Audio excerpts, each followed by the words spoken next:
Silakan Bung Fahri, tampaknya tidak dengan interpretasi.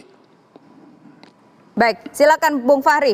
Endingnya ini akan bagaimana? Karena begini, kalau ya silakan. Kita harus melihat masa-masa 5-7 bulan ke depan ini sebagai momen-momen kedewasaan ya.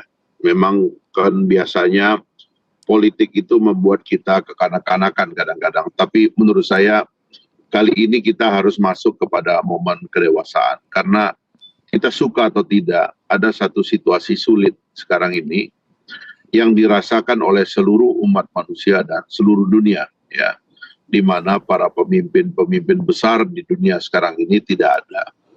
Kan beda dengan zaman-zaman ketika nama-nama besar di dunia itu memang sanggup membuat dunia ini lebih teratur, lebih terkoordinasi, dan lebih terpimpin lah kira-kira begitu.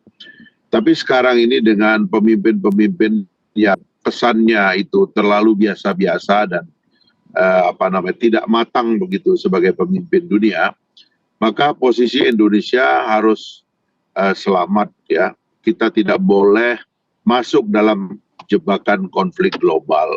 Kita tidak boleh menjadi korban dari pertarungan negara besar, baik pertarungan politik maupun pertarungan ekonomi. Nah, karena itulah saya kira dengan kesadaran yang besar itu, yang saya yakin itu di dalam pikirannya Pak Jokowi, karena kalau saya mendengar pidatonya berkali-kali, concernnya adalah keamanan Indonesia dan keselamatan Indonesia di tengah situasi global yang tidak menguntungkan sekarang ini gitu.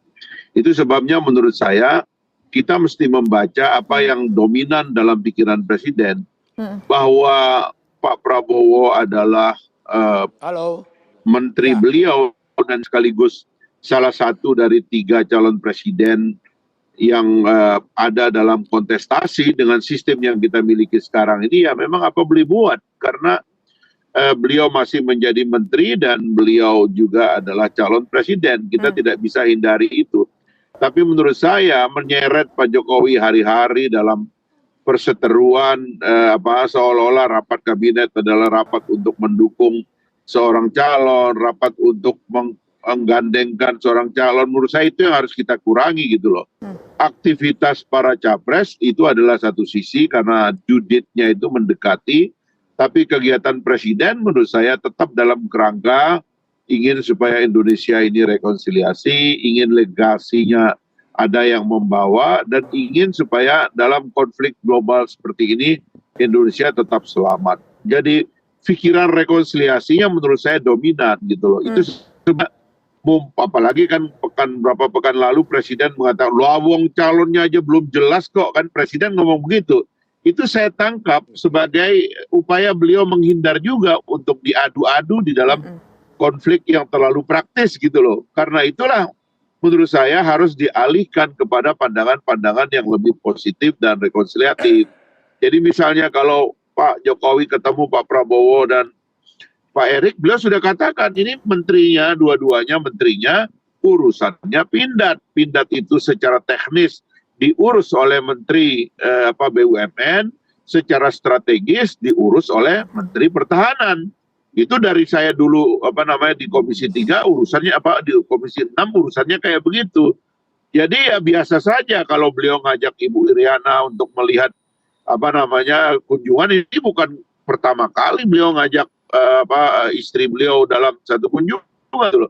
Jadi saya kira lagi-lagi mari kita lihat, kalau kita menyorot Pak Jokowi, lihatlah kepentingan strategis yang ada dalam pikiran Presiden. Jangan terus-menerus ini ditarik kepada kepentingan praktis beliau sebagai orang partai atau sebagai orang yang punya keinginan untuk mempertahankan kekuasaan atau apa. Menurut saya itu nanti kacau nanti gitu loh. Jadi mari kita letakkan itu kepada keinginan untuk merangkai cita-cita besar dalam mensukseskan transisi sehingga terpilihlah presiden baru nanti adalah presiden yang akan kita dukung bersama untuk menyelamatkan dan memimpin bangsa kita ke depan. Saya kira itu lebih enak diskusinya itu pada level ini ya. Karena pencalonan belum jelas. Mungkin setelah tanggal 19 Oktober kita akan berbicara agak lain gitu. Oke. Karena memang udah ada calonnya. Nah sekarang belum ada calonnya, koalisi belum terbentuk, koalisinya belum diikat oleh undang-undang negara. Baru pertemuan keperdataan yang bisa batal setiap saat. Jadi kita sendiri juga jangan terlalu ikut bergelora lah kira-kira. Oke. Baik, Mas Ini Kar. belum waktunya kita Oke. bergelora ini kan. Aku setuju Bergelora tuh, Pak nanti Hri. 14 Februari lah bergelora. Kita baru mau Oke, kita silakan baru Bung mau Panda. ngajak gelora. Silakan Bung Panda. Aku setuju itu Pak Hri. Itu yang kumaksud. Tapi terus terang aja tulisan di layar televisi ini juga bisa siasat Jokowi. Makanya kita undang Dukung ini Prabowo, apakah karena ini tadi Ganjar. siasat bisa saja siasat Loh, bukan, rekonsiliasi loh artinya Bang, rekonsiliasi dan juga sangat legacy yang berbeda disampaikan yang oleh maksudnya Bung Fahri Fahri sama tadi. maksudku gitu loh.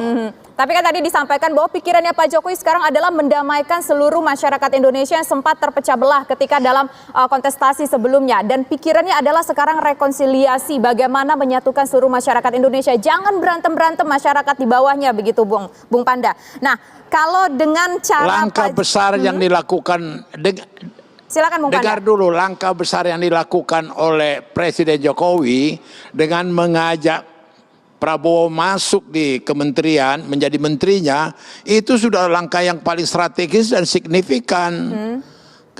Dan itu bukan main, dahsyat gitu loh, dalam rangka rekonsiliasi bangsa ini. Jadi jangan kemudian kalau jalan mereka berdua, bahwa lantas kemudian diterjemahkan Jokowi mendukung Prabowo untuk capres terlampau jauh gitu loh. Tapi abang sepakat nggak, Bung Panda, kalau Terlampau bahwa jauh dan terlampau cetek Oke. gitu loh. Oke, tapi sepakat tidak bahwa apa yang dilakukan Pak Saya Jokowi pikir saat Jokowi ini sendiri tak sebagai ada berpikir untuk mendukung si A atau si B. Oke, berarti agak kurang serk ya kalau dikatakan bahwa Pak Jokowi mendukung atau memberikan endorsement kepada Gerindra.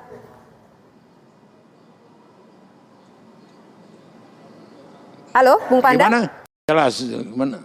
Jadi agak kurang Ya. serk ya kalau ada statement yang mengatakan bahwa ini tampaknya ada endorsement bahwa Pak Jokowi memberikan dukungan secara moral mungkin begitu kepada Prabowo Subianto.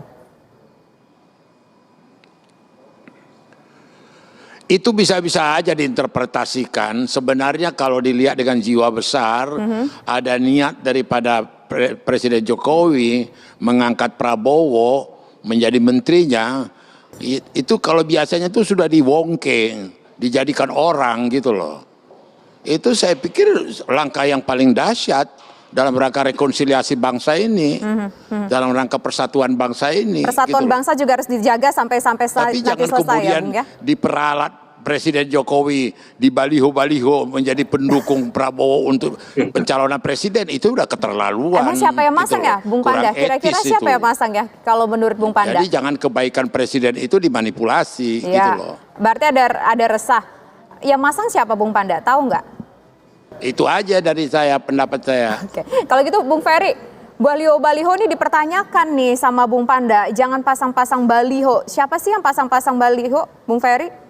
Ya, yang pertama saya bahas dulu tentang semangat rekonsiliasi. Jadi tidak dari satu pihak dari sisi Pak Jokowi, tapi kita harus juga melihat kebesaran hatinya Pak Prabowo pada saat itu untuk kemudian dalam rangka menurunkan potensi perpecahan pasca pemilu 2019, akhirnya Pak Prabowo mau duduk bareng dengan Pak Jokowi dan bahkan bergabung di dalam pemerintahan adalah dimaksudkan seperti yang dimaksudkan oleh Mas Fahri tadi, bahwa persatuan di antara kita tidak boleh terganggu gara-gara kontestasi politik, karena ancaman situasi ke depan ini membutuhkan kita semua harus satu, dan kemudian inilah berpikir untuk melakukan hal-hal yang besar seperti itu. Jadi menurut saya Pak Panda, ini kita harusnya Pak Panda ini sebagai senior menyampaikan pernyataannya seperti Mas Fahri ini gitu. Jadi lebih bijaksana seperti itu. Kalau Pak Prabowo dan Partai Gerindra sebenarnya posisinya sekarang sudah sangat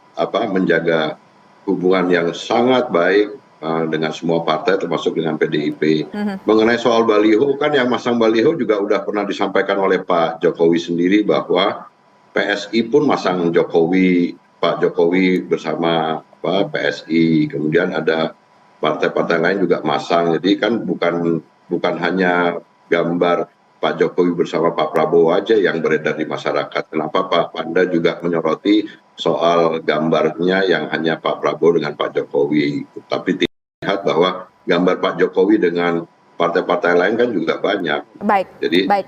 saya sih nggak terlalu penting soal baliho tadi. Saya nggak mau terjebak dengan apa yang disampaikan oleh Pak Panda. Tapi menurut saya lebih baik kita sekarang bicara tentang bagaimana dalam rangka menghadapi pemilu 2024 nanti kita bisa menghadapi dengan suasana yang lebih sejuk dan lain sebagainya. Dan peristiwa yang kemarin di Malang dan peristiwa-peristiwa misalkan antara Pak Prabowo dengan Pak Jokowi harus dilihat dalam konteks yang sebenarnya gitu. Oke, baik. Itu Terima aja. kasih. Terima kasih.